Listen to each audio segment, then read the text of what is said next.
Welcome back. Finance Minister Enoch Godongwana wants national government to intervene in what he calls the City of Johannesburg's governance and delivery crisis. Godongwana hinted that a process is underway to find a legal avenue to assist the municipality led by the ANC's Dada Morero. Political analyst Dr Ongama Mtimka joins us for more on this. Dr Mtimka, a very good evening to you. Thank you so much for joining us. It seems the City of Johannesburg is just getting all the intervention and help that it possibly can, yet the service delivery and experience of many residents is not really felt. Yeah, so I think that it's a function of a number of things, including failure to structure the interventions to be a lot more meaningful. The responsibilities of municipalities and national government when it comes to water provision are clearly stated in the Constitution, and where those powers must be exercised in tandem with another sphere of government. It's not just an easy and seamless process of national officials coming into a local context and beginning to direct as to how things should happen. There's a administrative and political processes that involve council, which make interventions not to be clear-cut, seamless, and effective. As a result of that, you grapple to have outcomes that are experienced by residents. The other issue is that sorry about that.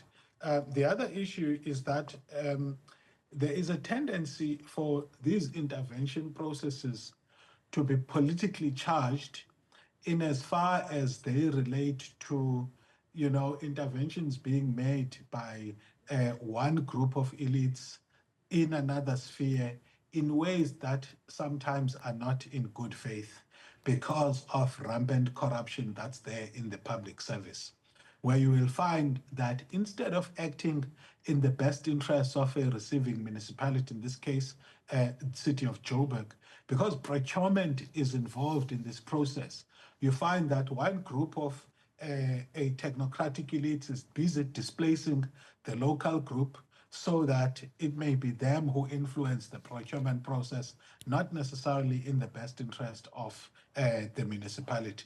Or sometimes you find that the intervention is thwarted not in the best interest of administration and effectiveness, but because it's contending with local procurement networks and linkages. So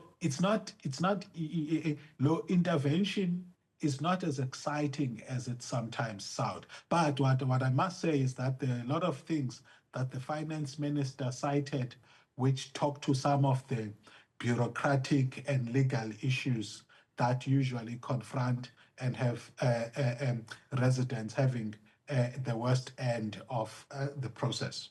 Yeah, and to your last point as well, one of those things that the finance minister did mention too was Johannesburg water revenue being 11.9 billion rand, but only 1.3 billion rand is allocated to Joburg water for capital expenditure. And of course, you can see that major gap there. But when he says that we should find a legal mechanism for national government to be able to get involved in local government, is there a legal mechanism for us to just skip province and go straight to national intervention? I think as far as water, that is generally the case. I'm subject to correction. There is potential for that. It's in the other mandates where there is a role of provinces where it gets a little bit complicated.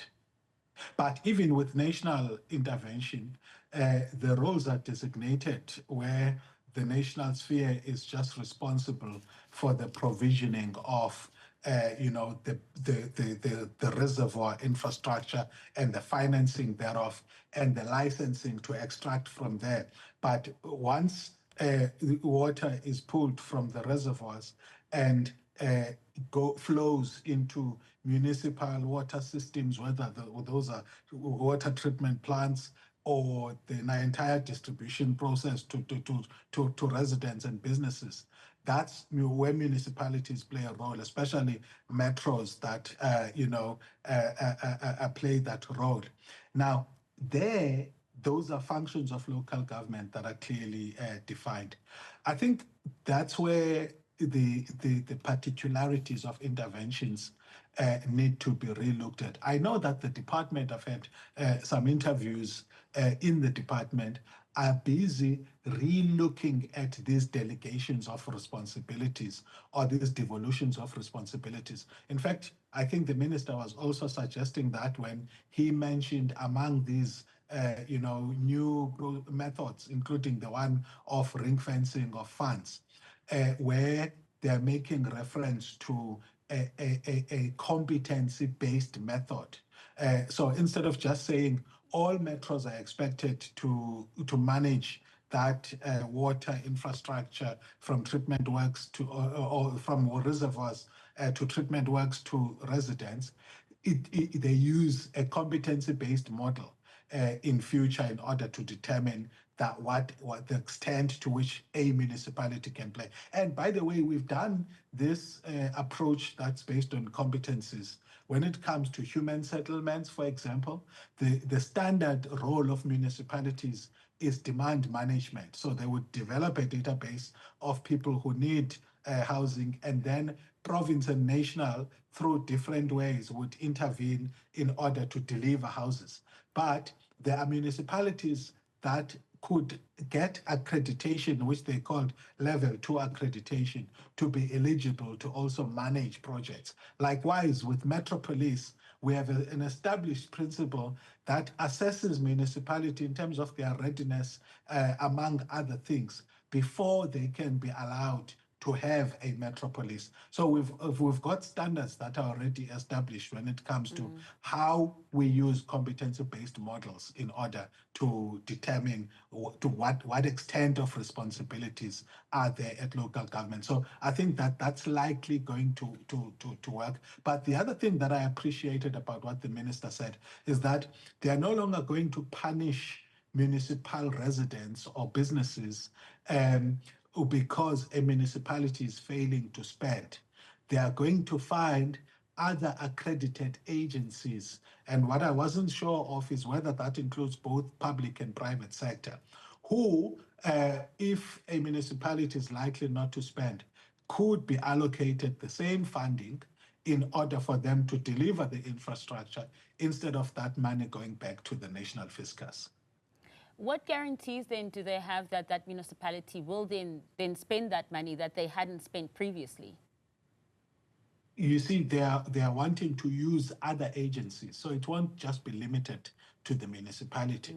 A municipality has got a given set of engineering and project managerial competencies, which, if proven that it's not going to spend, they are saying they are going to use other agencies. Now, those agencies in South Africa that I could think of are the Development Bank of Southern Africa, that has delivered public hospitals and schools, among other projects. The Kucha Development Corporation, I think the IDT used to play in that space too. I'm not sure if they are still there. And as I was saying, Masa, I don't know whether they are also going to open for private sector players to play a role when it comes to ensuring that monies do not get back to the national fiscus that are designated for critical infrastructure in municipalities. You know, you mentioned something quite interesting with the competency-based models. What do you think they should be accompanied by as well? Now, I asked this off the backdrop of Ramaphosa last March, establishing a special presidential Johannesburg working group. That was followed by the mayor of Johannesburg also announcing a bomb squad, which is a specialized unit, all to do what they now say that the deputy mayor will be doing, which is enhancing service delivery, etc. Why are we adding onto the fat instead of trimming that said fat? Yeah.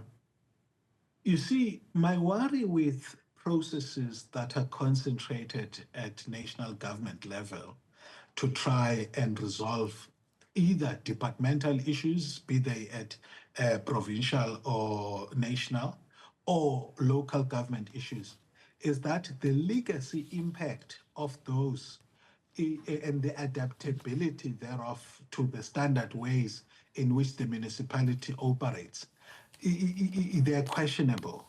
So let me make an example. During the FIFA World Cup, municipalities had to meet standards of, for example, speed of disaster responsiveness, CCTV surveillance, and joint operation centers that could operate with SAPs and other stakeholders.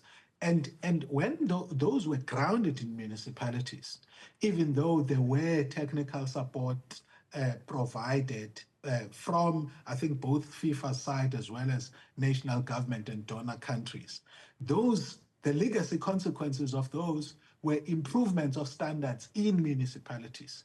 When you build structures outside of the municipality or department, which are supposed to be interventions, yes, you may be able to deliver quickly what you want to deliver, but there will not be a legacy impact on the standards and procedures of the municipalities or the benefiting departments, which then creates a sense of permanent dependence on external support rather than internalizing that support even as you provide an intervention. Every time there's an intervention, it should leave a legacy in the municipality itself of better processes, better capabilities in terms of knowledge and skills transfer as well as technology transfer.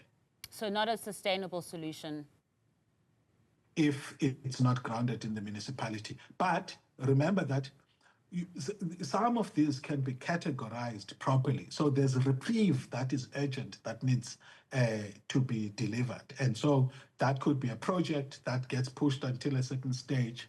But it's a failure to capitalize on the learning organization potential when municipalities are left behind when interventions are kept at a national government level. Because remember that we need the capacity to be built at the local level. Yeah, or else it just gets hollowed out. Dr. Mtimka, always such a pleasure to get your insights on political matters. Really appreciate your time. That was political analyst Dr. Ongama Mtimka.